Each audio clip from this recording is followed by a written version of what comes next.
नमस्कार साथियों।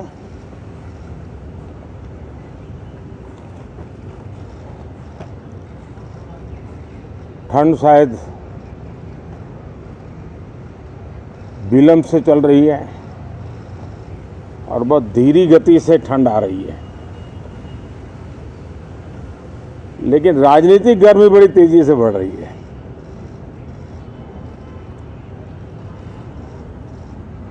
कल ही 4 राज्यों के चुनाव नतीजे आए हैं। बहुत ही उत्साहवर्धक परिणाम है। ये उनके लिए उत्साहवर्धक है जो देश के सामान्य मानवी के कल्याण के लिए कमिटेड है, जो देश के उज्जवल भविष्य के लिए समर्पित है, विशेषकर सभी समाजों की, सभी समूहों की, शहर और गांव की महिलाएं, सभी समाज के, सभी समूह के, गांव और शहर के युवा, हर समुदाय के, समाज के किसान और मेरे देश के गरीब, ये 4 ऐसी महत्वपूर्ण जातियां हैं जिनका एम्पावरमेंट, उनके भविष्य को सुनिश्चित करने वाली ठोस योजनाएं और लास्ट माइल डिलीवरी,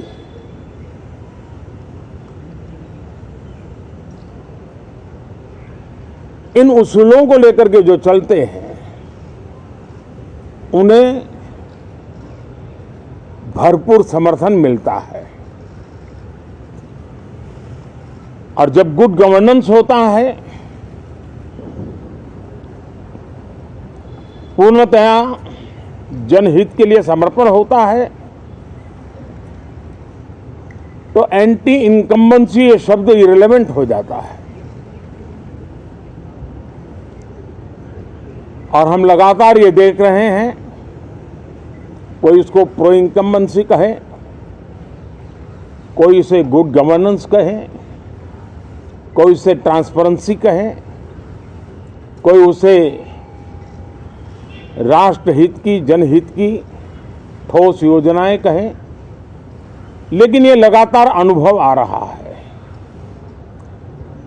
और इतने उत्तम जनादेश के बाद आज हम संसद के इस नए मंदिर में मिल रहे हैं।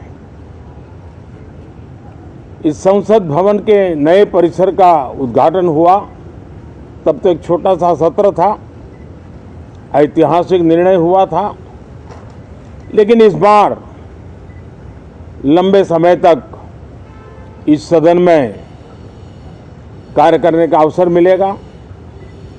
नया सदन है, छोटी मोटी अभी भी शायद व्यवस्थाओं में कुछ कमियां महसूस हो सकती हैं। जब लगातार काम चलेगा, सांसदों और विजिटर्स को भी, मीडिया के लोगों को भी ध्यान में आएगा कि इसको जरा अगर ठीक कर लिया जाए तो अच्छा होगा। और मुझे विश्वास है कि आदरणीय उपराष्ट्रपति जी और आदरणीय स्पीकर महोदय के नेतृत्व में उन चीज़ों की तरफ पूरी तरह निगरानी है। और आपसे भी मैं कहूँगा, कोई चीज़ ऐसी छोटी मोटी आपके ध्यान में आए तो ज़रूर आप ध्यान आकर्षित करना, क्योंकि ये चीज़ें जब बनती हैं तो आवश्यकता के अनुसार बदलाव की भी ज़रूरत होती है। देश ने नकारात्मकता को नकारा है।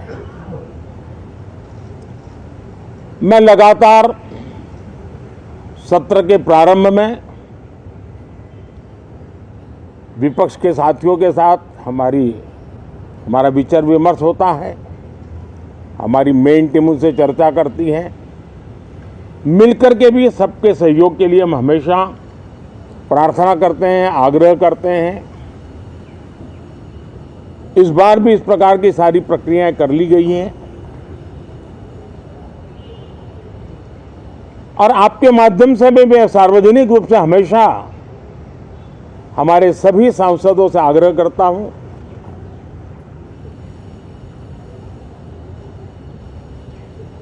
लोकतंत्र का ये मंदिर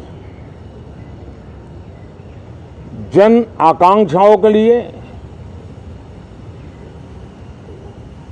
विकसित भारत की नींव को अधिक मजबूत बनाने के लिए बहुत महत्वपूर्ण मंच है। मैं सभी माननीय सांसदों से आग्रह कर रहा हूं कि वो ज्यादा से ज्यादा तैयारी करके आएं, सदन में जो भी बिल रखे जाए उस पर गहन चर्चा हो,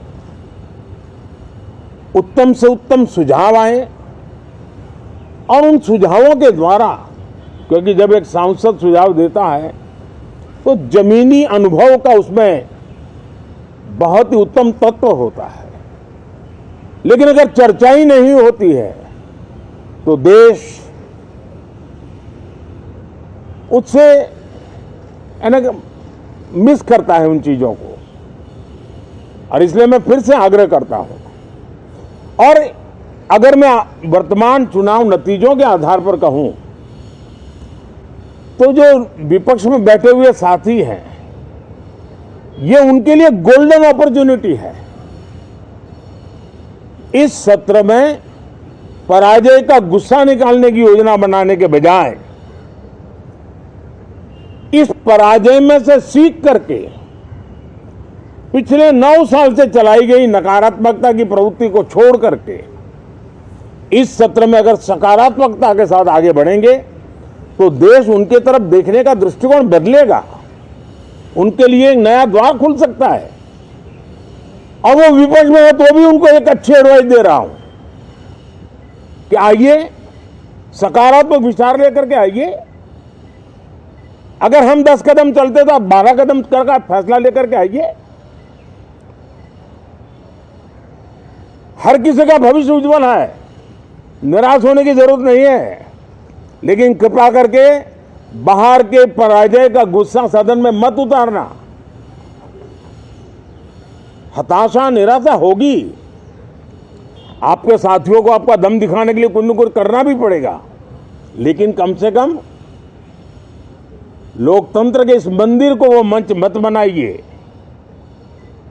और अभी भी मैं कहता हूं, मैं मेरे लंबे अनुभव के आधार पर कहता हूं कि थोड़ा सा अपना रुख बदलिए, विरोध के लिए विरोध का तरीका छोड़िए, देश हित में सकारात्मक चीजों का साथ दीजिए, अच्छी उसमें जो कमियां हो उसकी डिबेट कीजिए।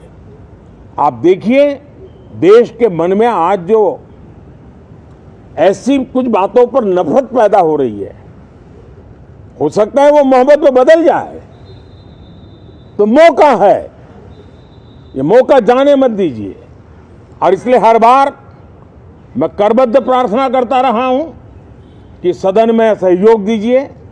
आज मैं राजनीतिक दृष्टिकोण से भी कहना चाहता हूं कि आपका भी भला इसमें है कि आप देश को सकारात्मकता का संदेश दें, आपकी छवि नफरत की और नकारात्मकता की बने, वो लोकतंत्र के लिए अच्छा नहीं है। लोकतंत्र में विपक्ष भी इतना ही महत्वपूर्ण है, उतना ही मूल्यवान है और उतना ही सामर्थ्यवान भी होना चाहिए। और लोकतंत्र की भलाई के लिए मैं फिर से एक बार अपनी ये भावना को प्रकट करता हूं। 2047 अब देश विकसित होने के लक्ष्य में लंबा इंतजार करना नहीं चाहता। समाज के हर वर्ग में यह भाव पैदा हुआ है कि बस आगे बढ़ना है। इस भावना को हमारे सभी माननीय सांसद आदर करते हुए सदन को उस मजबूती से आगे बढ़ाएं, यही मेरी उनसे प्रार्थना है। आप सबको भी साथियों मेरी बहुत बहुत शुभकामनाएं हैं। बहुत बहुत धन्यवाद।